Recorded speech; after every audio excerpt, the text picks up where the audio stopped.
often when we are trying to find the quick answer, right? The fastest way to the point, the cheapest way to the help, we are short changing ourselves and our message and what God intends to do in us and through us, right, April? Like through this journey of becoming the one who's going to hold the impact, the one who is going to build the character inside enough to hold the weight of that glory that he is going to be receiving. Um, Perfectionism is huge. It's so important to focus on the progress of it all. And we hear that all the time, right? Progress over perfection. But the actual walking the thing out, again, making sure that you're with people who get it, who have been there, who have traveled that. Because sometimes it's a simple perspective shift, right? Of what we are seeing as perfection, but what as somebody else, an outside perspective, say, well, look at all the progress that you've made. And so just that simple shift can really help you start to move forward again. Comparison, it's huge. It's out there. It's in our face everywhere that we go. And that's something that the Lord is always working. I feel like he's working with everyone through that at some point when we are trying to bring out something, a part of our gifting, a part of our calling and favor and what he's anointed us to do. That is an enemy tactic, right? Isolation, comparison, making you feel like, well, okay, there's already so many books out there. Why is somebody going to read mine? Right. Overwhelm and idea overload. Yes, they're different. And yes, they're very similar.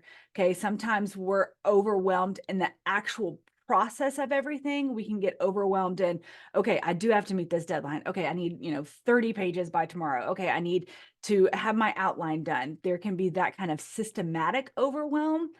And then there's also this overwhelm for new authors, especially of like, oh, I could talk about this and I could talk about this and I could talk about this, right? And we just kind of squirrel and chase those shiny objects all over the place.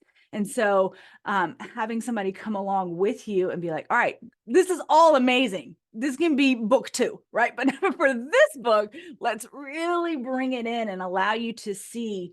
And so structure the book properly. And Tamara's going to go into storyboarding later.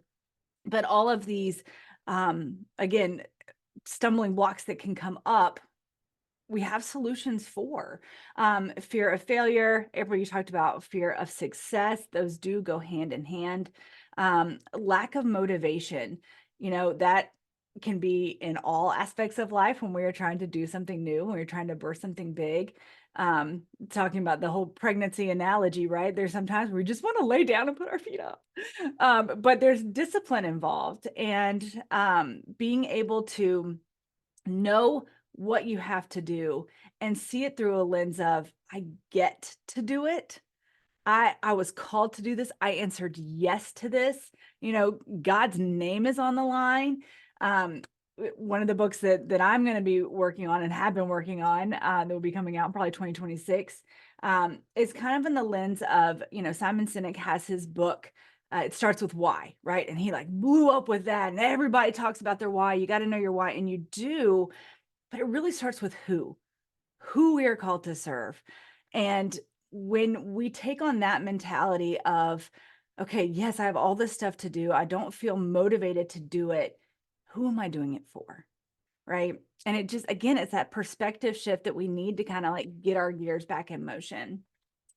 Writer's block, we will go into this in another slide, but it is so common. And it can be due to several different kinds of things that come up. And so it will happen. It will happen at some point in your journey. When you are writing, you will have some form of a moment. And so we're going to talk about ways to kind of navigate through that. And then Janice brought up isolation. We've talked a little bit about that, but these are just some of the most common stumbling blocks that we have seen, one, experience with ourselves, and two, seen other writers experience as well. Julianne, before you go on, because we are going to give you guys some tools to these things, because it's great. We're all like on the same page. Everyone's shaking your head like, yeah, we've been there. Been there.